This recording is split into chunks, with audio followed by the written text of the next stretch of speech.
So welcome back. We are now going to be looking at 9.4, perimeter, area, and circumference for Math 120. So the first thing is we need some definitions and some formulas. So for perimeter, by definition, the perimeter of any polygon or figure is the sum of the lengths of its sides or its outside border. So how long is it all the way around? And it could be an irregular shape. But in general, we want to look at just polygons, so we're going to have straight sides. Now, for a triangle, we all know what a triangle looks like, generally speaking. So we have something that looks like this. And we got sides A, B, and C. Now, in this case, we don't want to restrict it to being a right triangle. This is any triangle. So any triangle, no matter how the sides are related, the sum of the lengths of the sides would be the perimeter. So that would be for a triangle. For a rectangle, we'd have something that looks like this. And again, now because it's a rectangle, there is some duplication. So we have a length, we have a width, we have another length, and another width. So we could describe the perimeter as length plus width plus length plus width. But we can double the length to get 2L. We can double the width to get 2W. So it's just a quicker way to get to your answer by doubling and then adding. Very similar idea with the square. We know a square has got all four sides the same length. So we could say P equals S plus S plus S plus S. But that seems kind of silly. We can just multiply one of the sides by 4. So that's going to be your formulas. So now let's try them with a couple of problems. So a yard is in the shape of a rectangle, has one side 28 yards and the other 32. How much fencing is needed to enclose it? So if we draw our picture just to have a little reference. So we got 28 yards and 32 yards. So this one's not too bad as far as just substituting in the numbers. So the length, if you like the length to be longer than the width, put the bigger number first. But it doesn't really matter. So if we double that, we're going to get 64.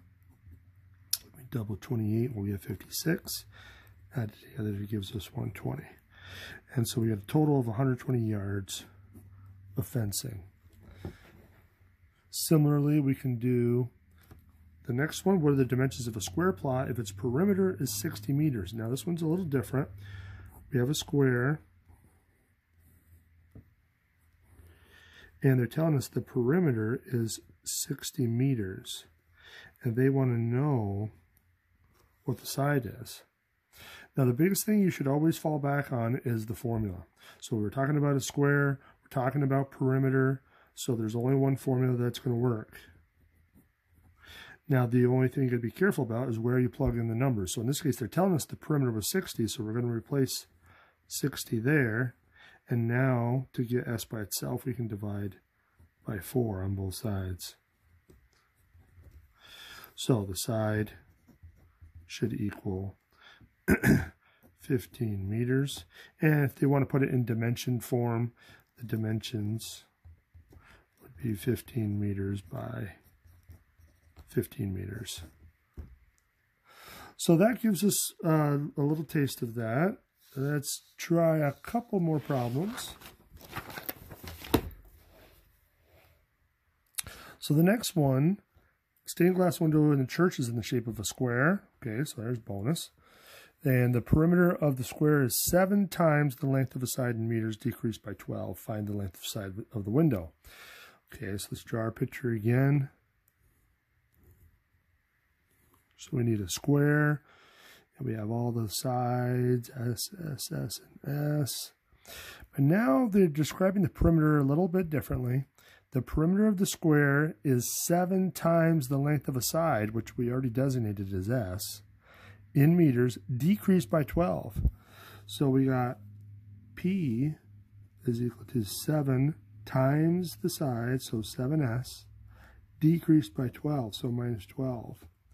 So that's the perimeter of that square.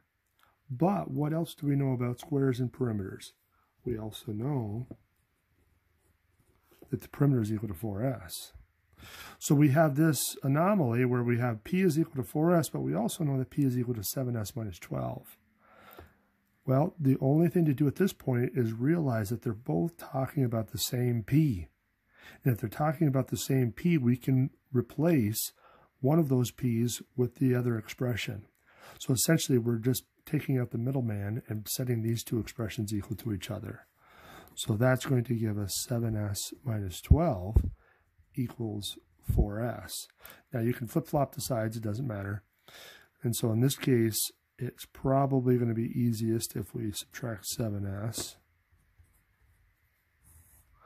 Now be careful with the minuses. So we have negative 12 equals, this will be a negative 3s.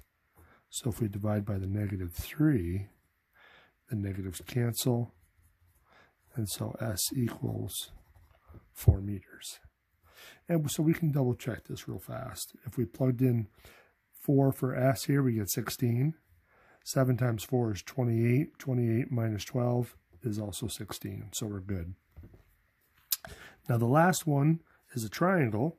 So let's draw that. One side is 100 feet longer than the shortest, while the third side is 200 feet longer than the shortest. So this one's kind of nice because they're both related to the shortest side. So we need to know that first before we can describe these other sides. So if we let the shortest side be x, one side's going to be 100 feet longer than that. So we can say that this is x plus 100. But the next one's 200 feet longer, so this one can be x plus 200. And now the perimeter is 1,200 feet. So now we can add up all three sides. So just be careful. If we plug in all three expressions and set it equal to 1,200, that should do it. So now to break this down, let's combine. We got 3 x's there. 100 and 200 is 300. And now we got to isolate our x, so we got to get rid of the 300 first. And so that's going to give us 3x equals 900. And then if we divide by 3, x equals 300. So the shortest would be 300 feet, and the middle is going to have to be 400, and then the longest will be 500. So that is a good overview of perimeter, and our next part's going to look at area, so we'll do that in the next video.